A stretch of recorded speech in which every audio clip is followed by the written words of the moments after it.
This is her story. One spring day, many years ago, a man named John Bell stood out in his field, pointing his rifle at a strange animal. He had never seen the like of it before, and now, as he took careful aim, he could hardly believe what he was about to shoot at. It looked like a feral black dog, but it wasn't a dog. He couldn't decide just now what in fact it was. It looked part dog, part fox, but had an undeniably rabbit-like face. He was half tempted to try and capture the strange beast, but a feeling of fear gripped him, and he went for the gun instead. Suddenly, just as he was about to take aim and fire, the animal turned and vanished. Thus began the torment of the Bell family of Tennessee by the mysterious Kate Batts, the Bell Witch. Many and strange are the stories about old Kate Batts. Some say that she was a lover of John Bell's who was cruelly turned away before she died, and was thus haunting and tormenting the family in revenge. Others, in recent years, have evoked encounters with strange, terrifying forces man cannot understand. Whatever the truth of the matter, the story of the Bell Witch and the awful things she did has entered the realm of timeless legends. It was about the time of the shooting at the unexplained beast that the scratching in the walls started. The girls bent low, examining the space beneath the bed. They had fancied they could hear and even feel a rat scurrying around down there. I tell you, he must have been in the mattress. Pshaw, ain't no rats in this house. Mighty peculiar, though. I heard it too, like something was clawing at the floorboards, trying to get out. The old lantern cast long, eerie shadows on the whitewashed walls. Betsy could have sworn that there had been something moving around in the mattress, something that raced around beneath her back, and they had both heard the weird scratching sounds. It must be mice is all, said Betsy. Mice aren't nice, said her mother. Now, go back to sleep, my dear. Everything will seem all right in the morning. Say, Ma, said Betsy suddenly, her face taking on an eerie cast in the sickly glow of the old lantern. What if it ain't all right? What if it's ghosts? Her ma gave her a tolerably amused look and then said, That's foolish talk. We're the Lord's people, and everyone knows folks such as us aren't disturbed by such things. Now climb back into bed and get some sleep, or you'll be no good for your chores tomorrow. Betsy did as she was told, and was not disturbed again that night. It was not long after, though, that the presence of the Poltergeist, German for noisy ghost, began to make itself increasingly felt. The sounds of rats nibbling, dogs scratching, hammering, thumps, the rattling of old chains, the smashing of glass. All of these things conspired, night after night, to set the nerves of the poor Bell family quite on edge. What was worse The invisible guest started to mutter and moan and wail, issuing infantile gibberish that was still unmistakably human speech. The bells found themselves confounded additionally because the phenomena seemed to favor Betsy. That night, the three children, Richard, Joel, and Betsy, were all snuggled in their respective beds in different rooms. It was not many hours, however, before the rest of the family were dragged from their quiet nighttime repose by first one, then another, and still yet another of the children screaming in terrified pain. John Bell charged into his daughter's room, hitching up his suspenders, ready to repel whatever intruder had seen fit to enter.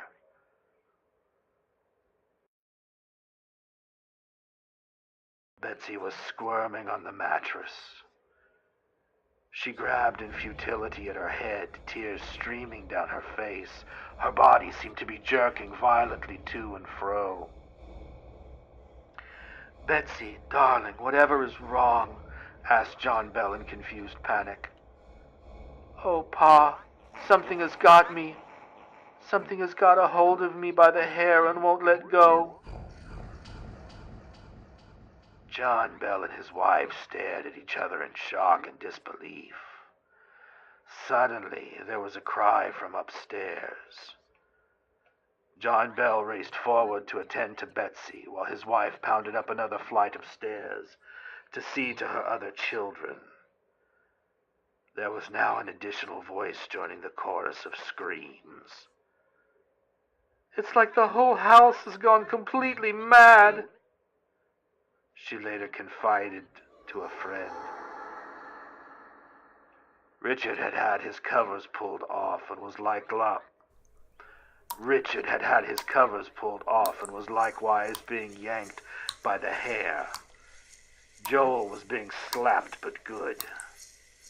Mrs. Bell heard a sinister laugh, a groan, and the sounds of the slaps before a shattering crash rocked the side of the house, and all was quiet. The family were quite disturbed by the gaunt, haggard visage of John Bell as he sat at the dinner table. Also, the man had not said a word or even eaten a bite of food the entire night. Mrs. Bell seemed in a mighty peculiar state herself. Her hands shook and her complexion was unusually pale. "Poor woman looks as if she hasn't been getting any sleep," the hostess told her husband in a hushed whisper, when both of them were left to go to the kitchen. "At least the missus will speak, though," commented her husband. "John Bell has not said one word since he came." Indeed, it was only later that John Bell could admit that he felt as if something had crawled into his throat, had grown like a fungus and gotten him by the tongue. After that, he couldn't eat or talk to his family. A local minister was called, but his exorcism did little to quiet the relentless spirit. His biblical exhortations, in point of fact, seemed only to anger the furious phantasm, causing it to redouble its efforts against the bells after a short lull. Betsy Bell was lying peacefully in bed. "Ouch!" She at first thought an insect must have stung her, but going to the bedroom mirror, she looked, and behold, upon her face she could clearly delineate palm prints. "John, it looks as if someone has slapped the child in the face," said Mrs. Bell, nearly at her wits' end with all the weird doings. John Bell could do little more than scowl in resignation. After all, what good were earthly solutions against an enemy that was, quite clearly, not of this earth? The slapping began to torment Betsy regularly, the clear indications of it left across her face and hands. The sound of the slapping was audible to anyone else that was in the room at the time. Johnson, the erstwhile exorcist, suggested a sort of vigilance committee be gathered together at John Bell's lonely Tennessee farmhouse. "It may be the presence of a group of stern Christian souls will drive it off," he stated flatly. Such a group was gathered to no avail. The spirit seemed more than happy to perform for the church parishioner and other locals who had come to pioneer the art and science of paranormal investigation through its infancy. The spirit was now a hot-blooded mockery of virtue and piety, uttering word-for-word sermons one minute, exhortations from Scripture, and blasphemous gossip the next. Likewise, it physically tormented Betsy without end. "I am a spirit who was once very happy, but who has been disturbed and made unhappy." This pronouncement was uttered by an invisible mouth before shocked onlookers, who now began to understand the full measure of malice inherent in the attentions of the Bell Witch, as the entity came to be called. Curiosity seekers began to swamp the farm, coming in carriages and camping out in the surrounding fields, peeping in the windows, hoping for a glimpse of some fantastic, frightening manifestation of malevolence. If accounts are to be believed, they were not often disappointed. The witch vowed to hound poor put upon John Bell to his very grave, and focused the brunt of her wrath around him for reasons that could only be guessed at.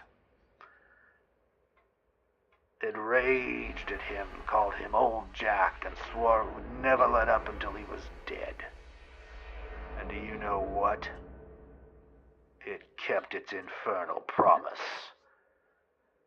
John Bell soon took to his bed, hounded unmercifully by the malignant specter, who caused him a pricking in his flesh, a swollen tongue, and innumerable other difficulties.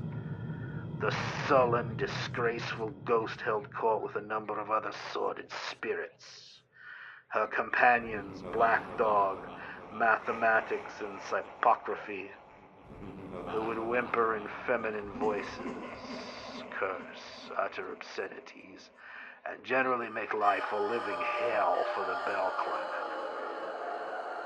One night it is reported that the entities, apparently on what the spirit world would classify as a ghostly drunk, caroused through the house until dawn, the smell of whiskey invading the premises until the entire home must have stunk like a tavern.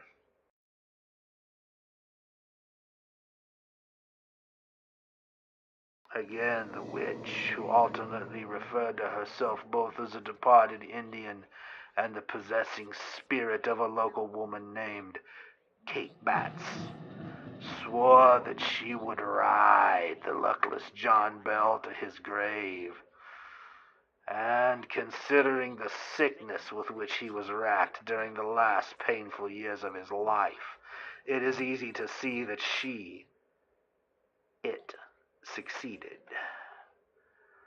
Betsy Bell continued to be tormented and slapped by the witch, but her problems grew far less frequent as her father's increased. This led many to suspicion that Betsy was responsible in some manner for all the unearthly happenings. But could ventriloquism really account for the lewd, obscene whispers and mutterings, the shrieks of agony, the low growls and cursings against John Bell? And what of all the physical phenomenon? What of the slaps and hair pulling, the crockery and other items thrown about, the hideous sounds that were most definitely not human voices? The young boys played games with the witch, tossing notched sticks in the bushes, only to have them tossed back out. Andrew Jackson, upon visiting firsthand the scene of the Bell torments, was surprised when his carriage and horses refused to budge along the road, commanded to halt by a mysterious voice.